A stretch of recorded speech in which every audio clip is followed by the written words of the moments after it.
Okay, it's time for us to get started. A few things to say before we get started because I know I'm going to forget at the end. Okay, so Chili Cook-Off is next week.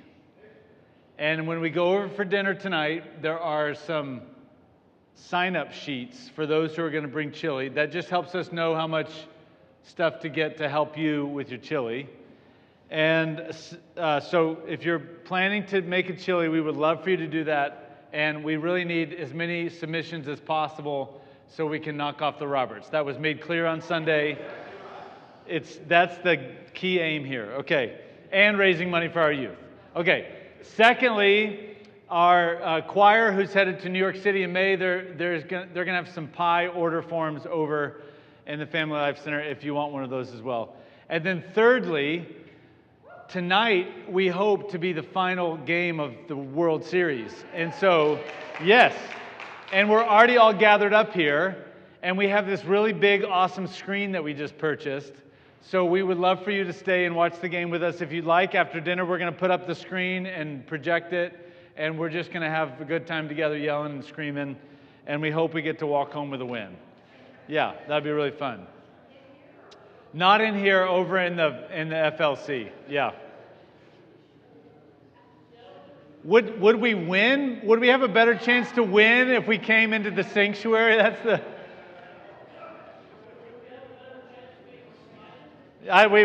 true. Bo says, would we have a better chance of being smited?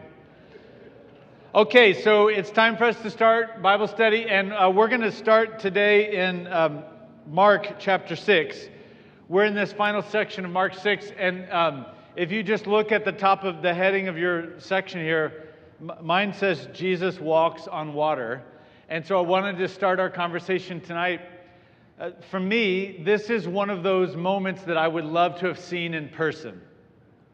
And it made me think, we all probably have those moments that we would love to have seen in person.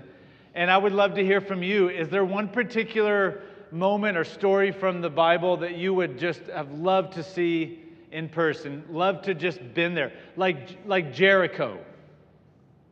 I really would love to have seen what that was like, for them to march around and then for the walls to come tumbling down. What was that like? What about you? What are some moments you would have loved to see, Becky? Daniel in the lion's den. What did that look like? You want to be in there watching, but not have to be near the lions. Yeah. Moses parting the Red Sea. That would have been awesome. We've seen that? Oh, okay.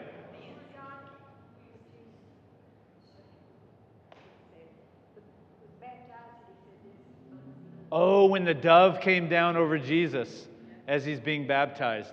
And the voice, "This is my son whom I love." Yeah.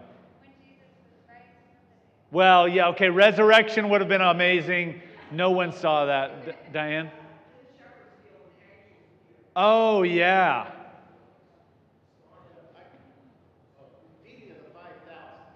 Yeah, how did the feeding of the 5,000 work? Yes, what did that even look like? Absolutely, Lynn? Oh, the Mount of Transfiguration. Yeah, I would have loved to have been up there. Oh, yeah, what was that like? Were there sounds?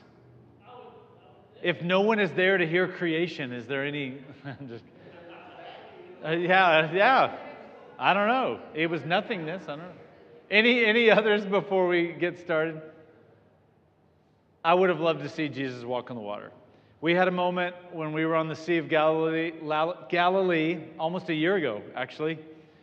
And we're out on the water, and it was, the first time, there was something about being down on the water in the boat, looking across, and, I was able to picture it in a way, and I thought, you know what? That would have really been very creepy to see someone walking toward the boat. It would be nerve-wracking to see.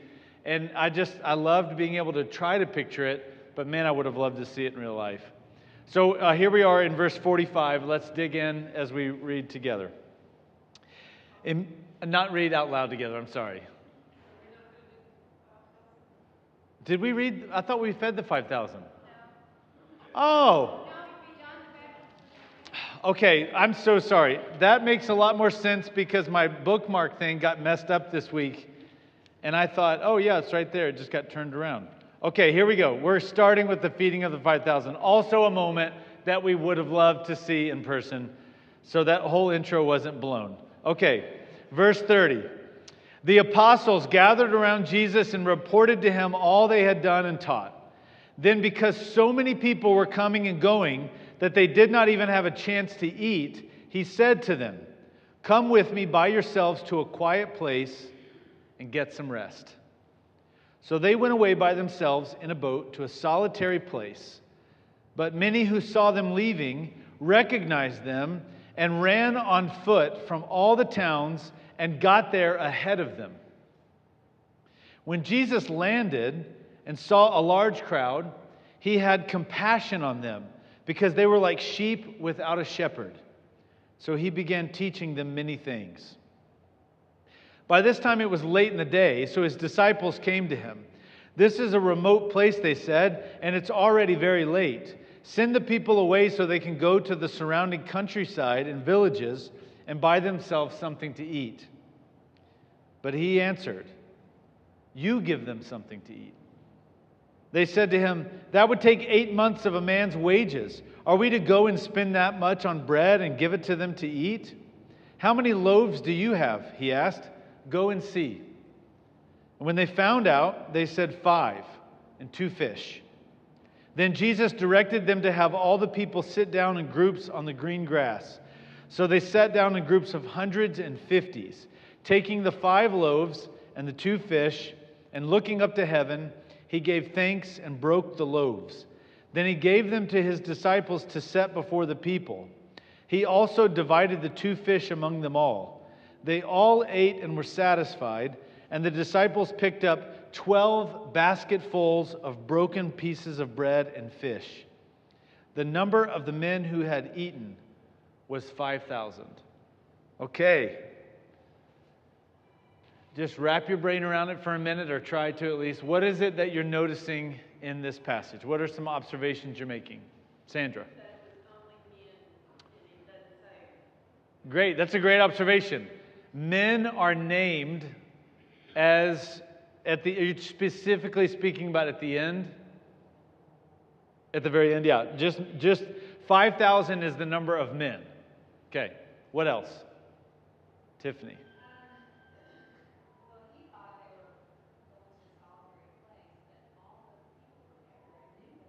Okay, that's a great question. So, okay, they're going to a solitary place, thinking that it's away from everybody, and yet everybody seems to know where they're going. Okay, and so what gives there? All right, that's a great question. Bo? Well, when people know where they're going, everyone meets them there. Okay. Which is really not usually how that works. You're going across water. Right. So if we were doing a geometry lesson, you have a somewhat of a circle of a lake. Even if you're going directly across, it's much faster to go straight there than all the way around the lake to get there. And so a couple of things to notice even in that observation: the disciples and Jesus are traveling by boat, and the people who get there before them are traveling on foot. They ran. Okay, Meredith?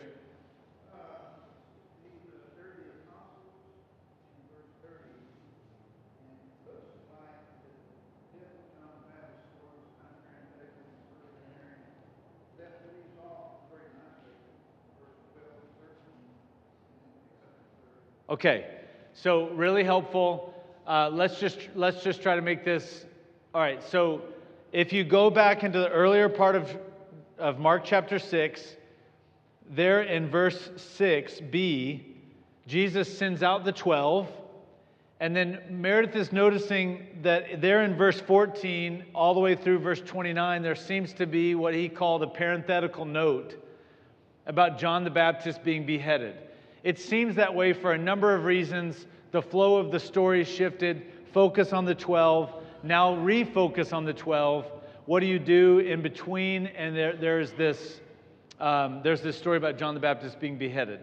And so the flow, if you take that out, you actually have a flow. The 12 are sent out to go do what? Teach, heal, deliver.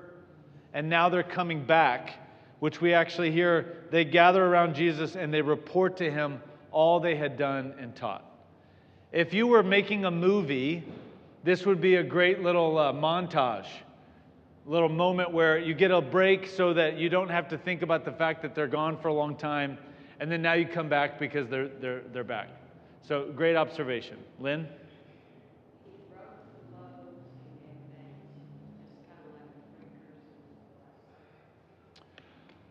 Well, you're making an you're making an interpretation there, but you're wondering. We'll make it an observation.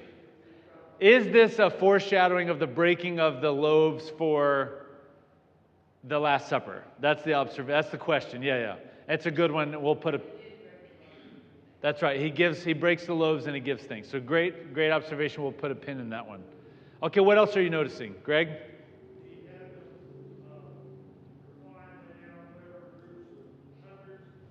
Okay, he separates them in groups of hundreds and fifties. I feel like there was a third number. It's just hundreds and fifties? Okay. All right, what else? Green grass. Okay. Yeah, yours says, does yours use the word sorry? Okay, he feels sorry for them. Mine says it has compassion on them. You know, a little bit of a nuance different, but basically the same thing.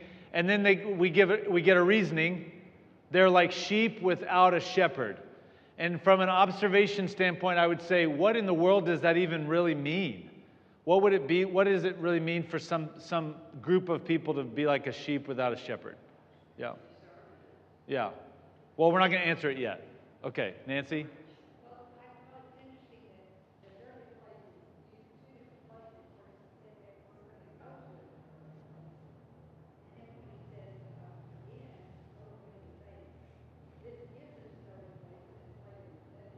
Yes. Well, mine doesn't say a deserted place. This is an isolated. Let me see. What does mine say? Mine is a remote place. Similar. I think that's probably the same meaning. And so Nancy's just noticing they're going to go to a.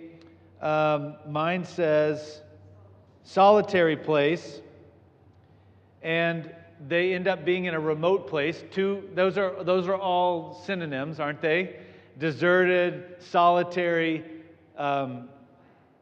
Yes, all these things are very similar. And you're noticing they seem to actually have arrived there, and yet there's people there. So it's not necessarily solitary, is it? Yeah.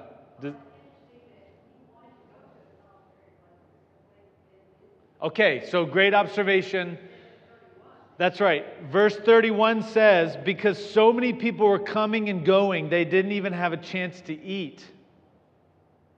And Jesus says, come with me by yourselves to a quiet place and get some rest.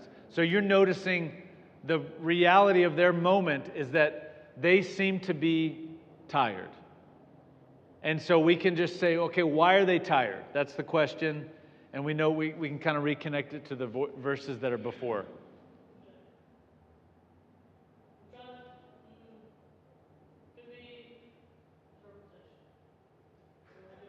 Sure, why not? Yeah. All right.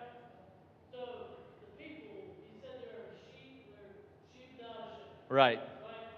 And these people that are there, why they go from a place where they are already, that is not a deserted, desert, desolate, quiet place. And they run past all these other places that also aren't, like they're running past them. Sure. To a deserted, desolate place willingly. Sure. And not keeping track of how hungry they are. Sure. Or the time. That's interesting.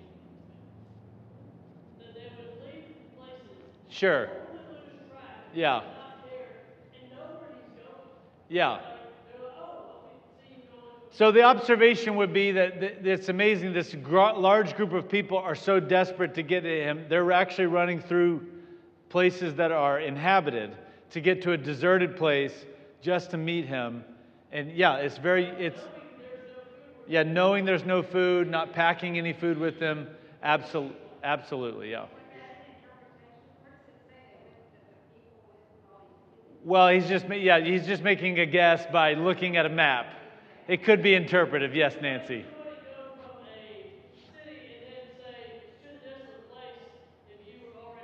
Sure. But let's not get lost in the weeds. Let's keep moving. So let's keep going. All right.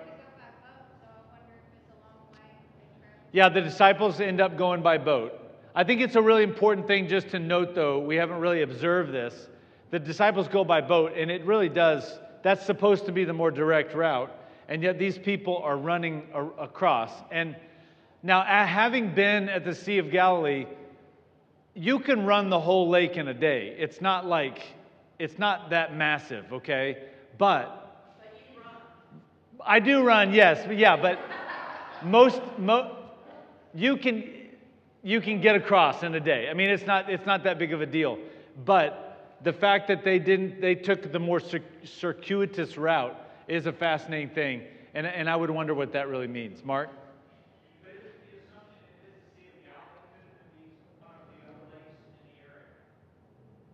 That's a really good question. I think because of location, I think of where they have been, where he lives, all these things, I think it's a pretty safe bet. Yeah, that it's the Sea of Galilee. Also, the other lakes, not quite as big. I mean, the only other big one you have really is the Dead Sea. And nobody goes on boats on the Dead Sea, I don't think. Yeah. Lynn?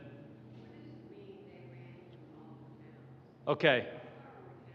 Sure, good question. They ran from all the towns. What does that mean? How far are these things away? That's a really good question. Yes, Ginger.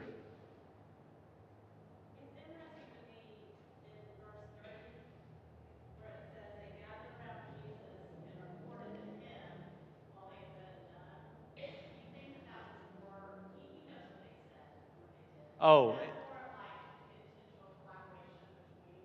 Yeah, so the question would really be like, what's going on there in verse 30 when they're gathering around him, telling them all that they did and saw? I guess the theological question would be, does Jesus know already? And then the second question would be, what was that like and what's really happening in that moment? That's a good question. Yeah. Wait, hang on. David has his hand raised first.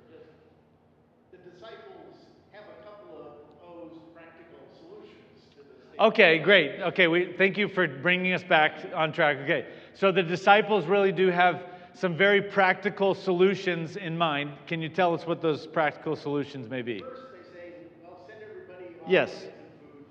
And then Jesus says, "No, you feed them." And they're saying, "Wait, that's going to take a lot of money." That's right. So in their minds, what we're hearing is they're thinking like normal human beings. Send everybody away because nobody has food and they're going to be hungry and we're in a desolate place. And then Jesus throws it back on them. And that is, you give them something to eat. And we can all kind of jump into the story and we can be in the circle as well and we can see everybody going, what? And so he asked the question. I think that's a helpful thing that we see here. Jesus is asking a question. How many loaves do you have?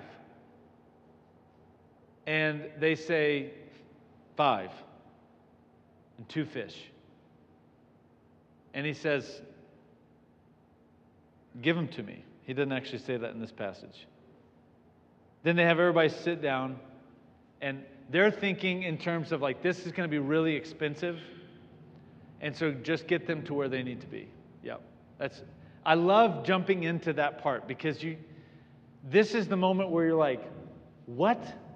What's happening and what are you saying? And how does this even work? He's not thinking. He must be crazy, and that's all my own hang on just a second, Stephanie. That's good. Yeah, but in the secular way, this really makes sense. Popularity. So wait, say that again. In the secular way, what?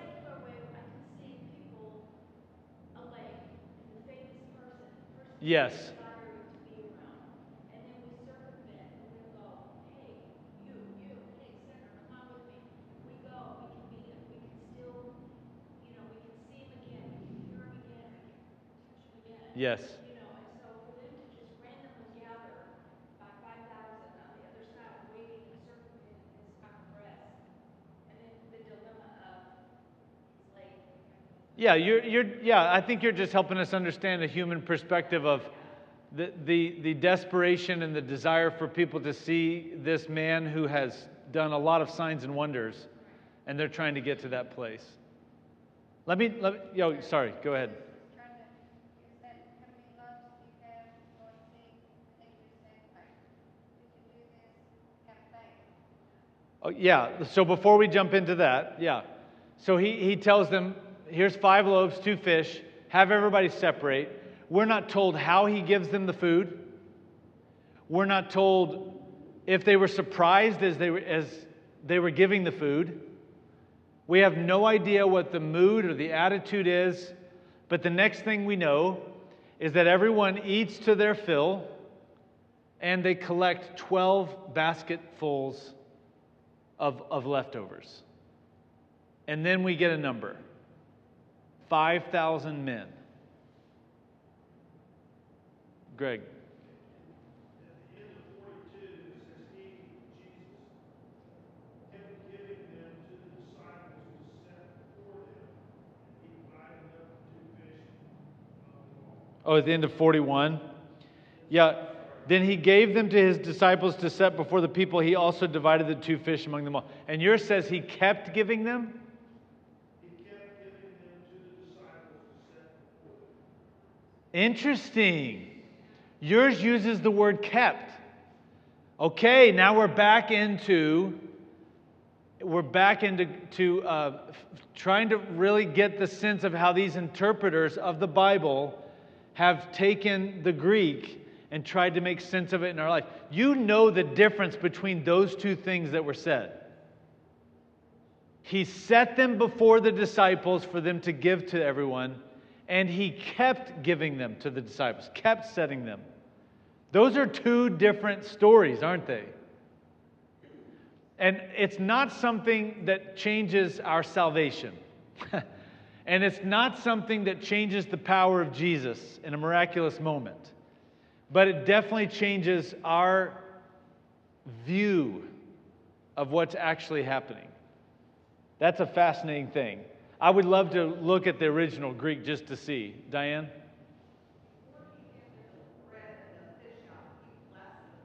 Okay, thank you. Yes, he does bless the food. Lynn had brought that up. He breaks the bread and he gives thanks over it. Hang on, Lynn had her hand up.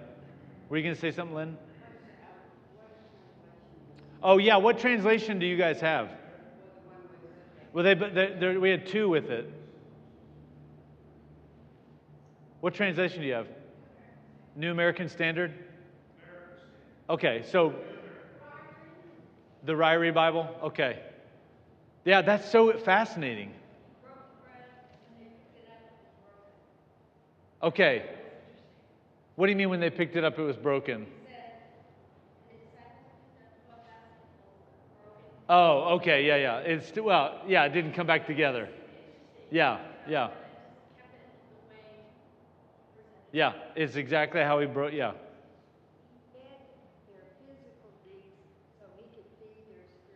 Yeah, so you're bringing up the fact that he's also feeding their spiritual needs, because he's not just feeding them with bread and fish. What's he doing first? He's teaching them. Yeah, this is a big deal. Okay, let's jump in just so we can make a little bit of sense of this. Although there's not a whole lot of interpreting that we need to do, but there's some helpful things here. It's really, really important to connect, as Meredith did, with the previous section of chapter 6. These guys have been off teaching, preaching, healing, delivering.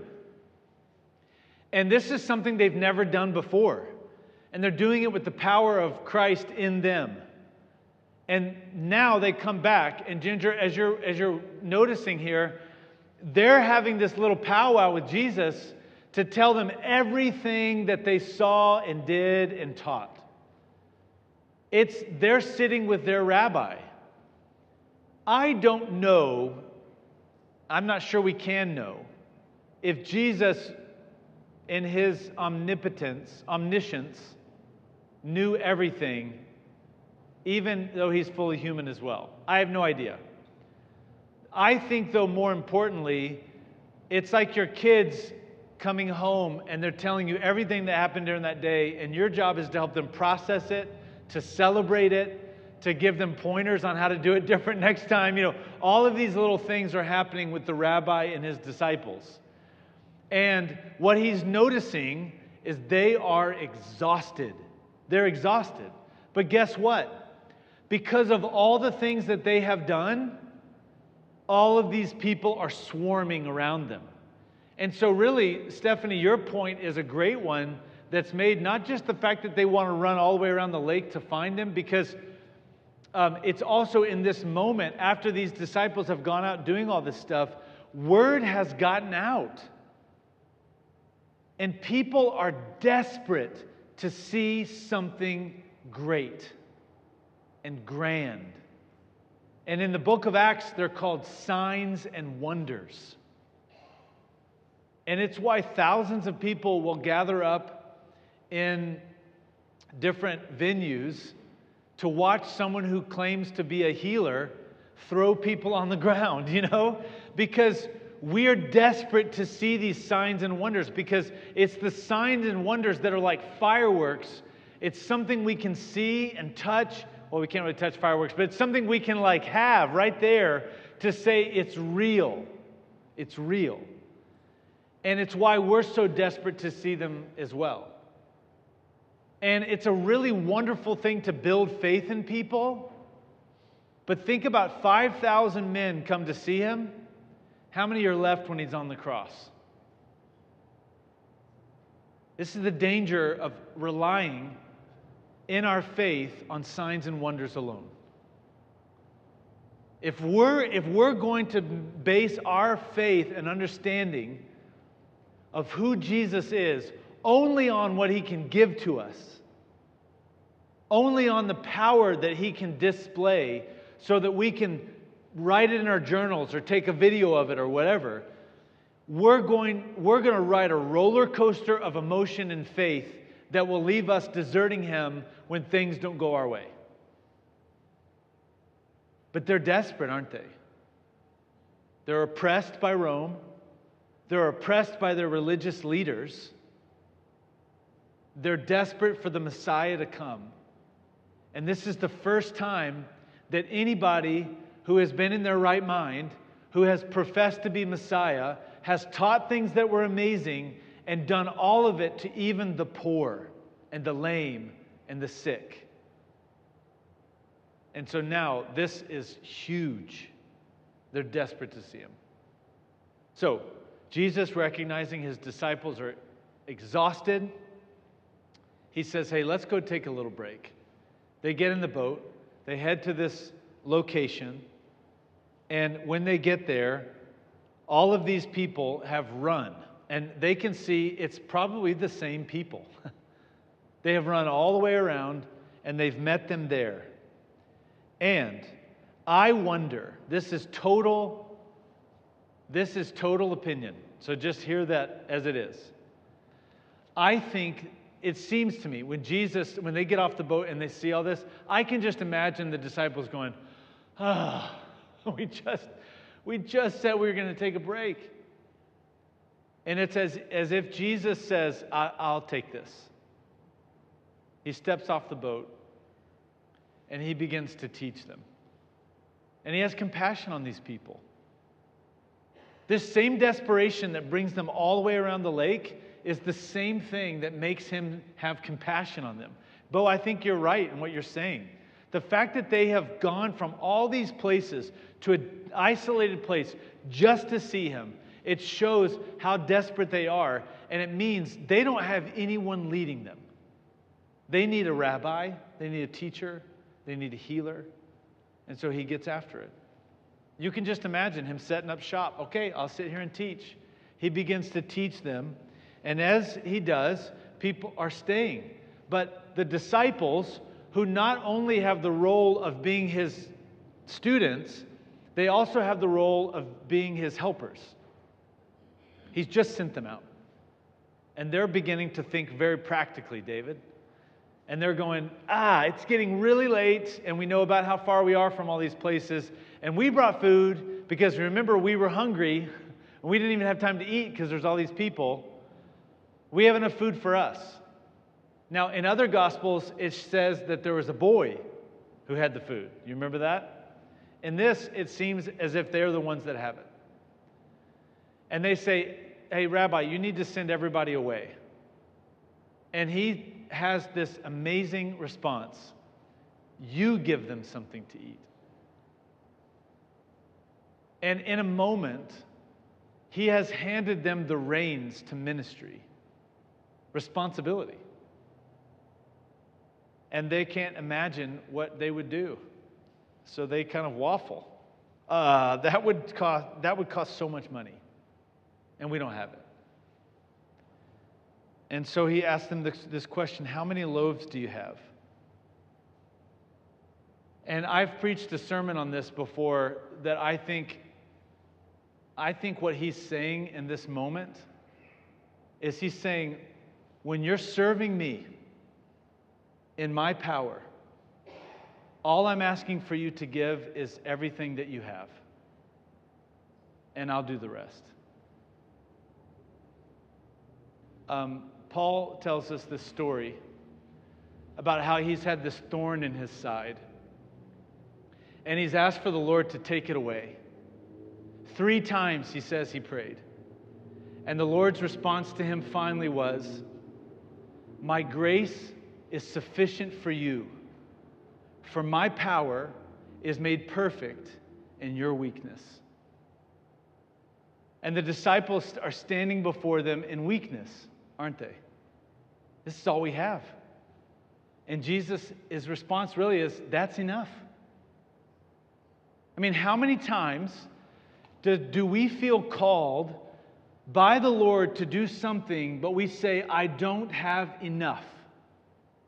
And so we either bail or we look to other ways to figure it out. And Jesus says, I didn't call you for what I thought you could give. I called you just to join me and give your all. And I'll take care of the rest. My grace is sufficient for you. For my power is made perfect in your weakness. And the disciples' weakness here is 5 loaves and 2 fish.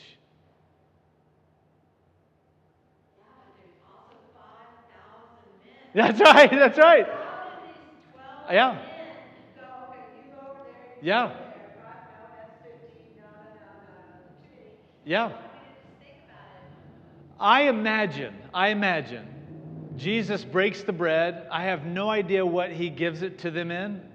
I mean, it's not much. 5 loaves. You're not talking 5 loaves of bread like this. You're talking 5 loaves. Maybe it's probably flat bread, you know. And he says to them, and he breaks that and gives it to them. There's 12 of them. They don't even have to put it in their shirt. They can hold it in their hands. Well, I have no idea. I would love for Mark to have given us more detail. But what we do know is that they're used to crowds. Crowds have already been around. They're used to crowds. So maybe they're just moving along and they're giving this stuff out, and maybe it's such chaos that they can't even think about who all they're giving it to. But you got to know they're just in awe as they're doing this. Nellie?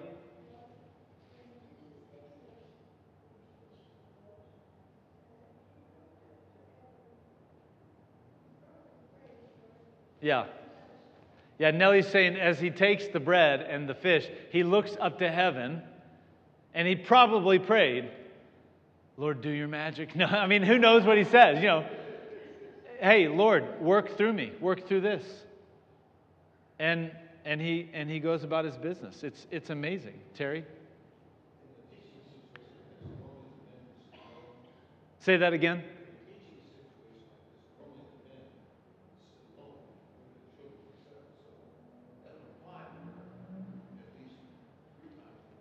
Yeah, you've got to imagine there's at least twice as many people there when you add in the women and children. And so, yeah, I mean, how many people did they feed? We have no idea. We just know it's 5,000 men. But, I mean, that's a big enough number to be a massive miracle anyway. But yes, it's amplified even by the fact that there's got to be more people who are even involved here. Nancy?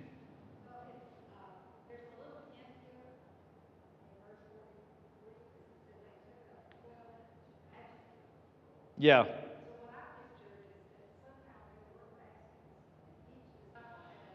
Sure, there may have been baskets, but look, even if there's baskets and you're putting 5 loaves of bread, I mean, 1/12 of 5 loaves of bread in it, and you're beginning to pass it out, you know how that feels when you put your hand in and you're pulling it out, even if you can't see it,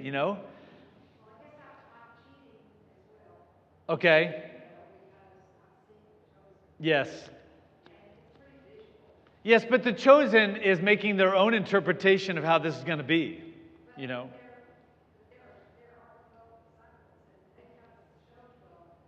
Sure. Yeah, yeah. That.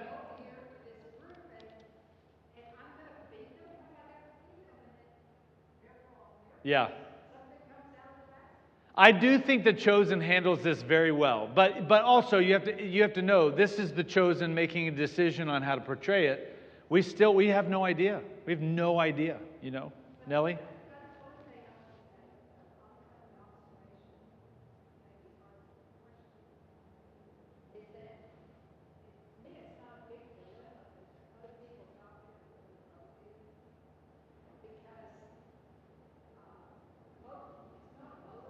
Sure.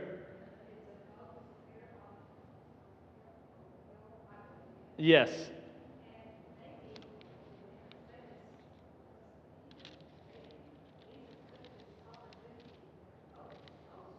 To go slowly.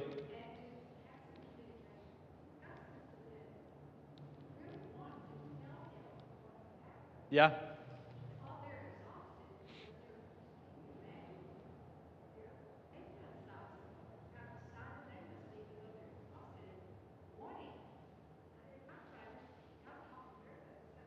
Sure.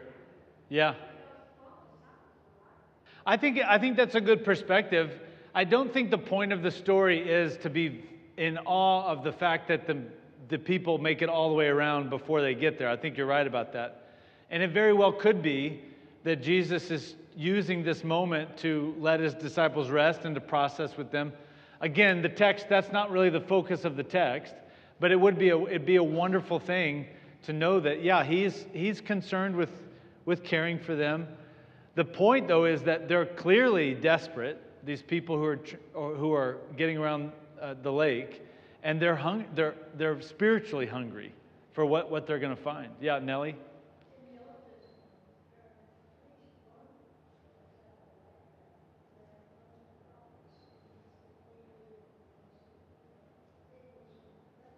That's right, yeah. Elijah girds his loins. He takes his cloth and ties it up around him so he can run really fast and not have to deal with basically a dress. Yeah. Yeah, to bake bread, yeah. Yeah, well, in that one, the miracle was that it was enough. Right. That's just enough. Here we're told this miracle was so much. It's abundance. There was an abundance. That's right. That's right. Yeah. We're totally talking about an abundance. We'll go to Guy and then Jim.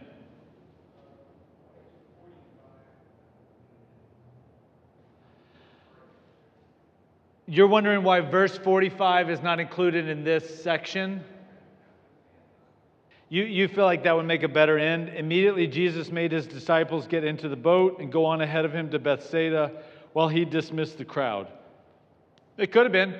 That's just a decision that probably not even those who split the verses into chapters, those who actually printed this version of your Bible made to put that in there, or at least each version.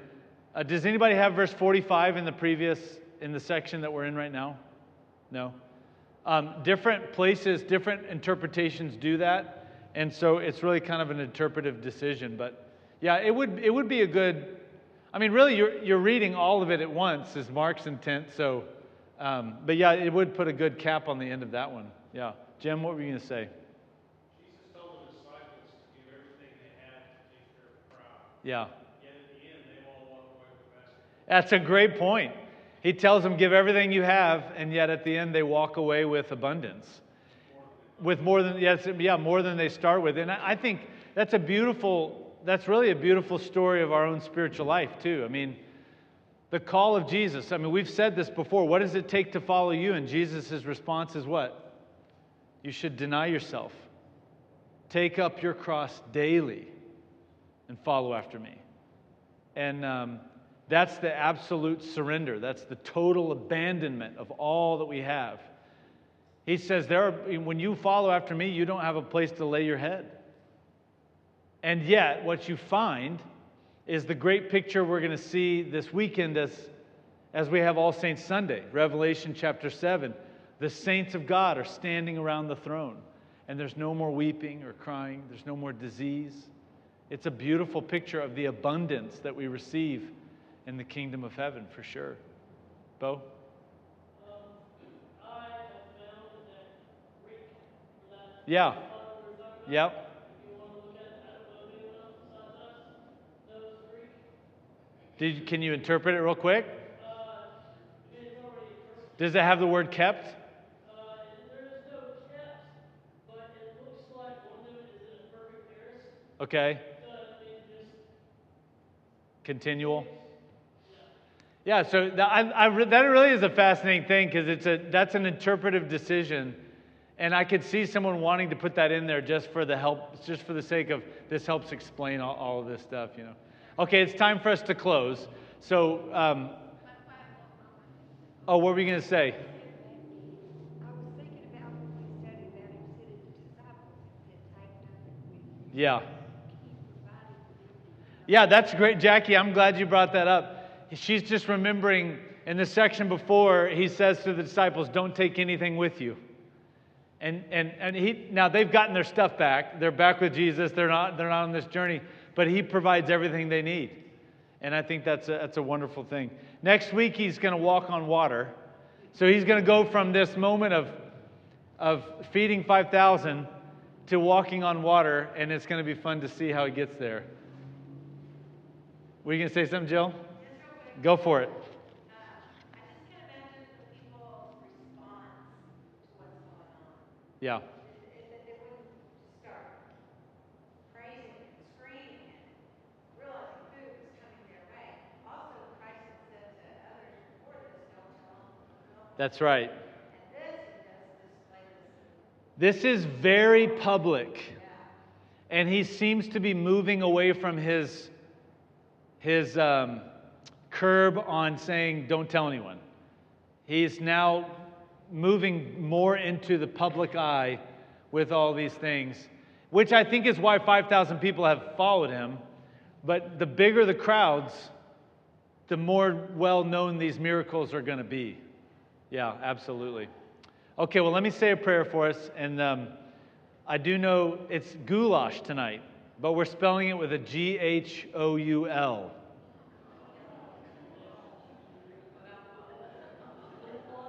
I felt like that was good. It's really good. And then also there's some sort of pumpkin dessert. Pumpkin turnover. I don't know what it was. It's going to be good. Okay, let's pray. Lord, thank you for this time, for your word. Thank you for your provisions. And I think, Lord, we see and we long for your signs and wonders. But we also know that's just one part of who you are. And what we want to know even more is that you provide. You provide in all of our needs, even in ways we could never imagine. So, would you build our faith tonight? And would you go before us from this place? Help us just to process and make sense of this even more as we go through the week ahead. We pray this in your holy name. Amen.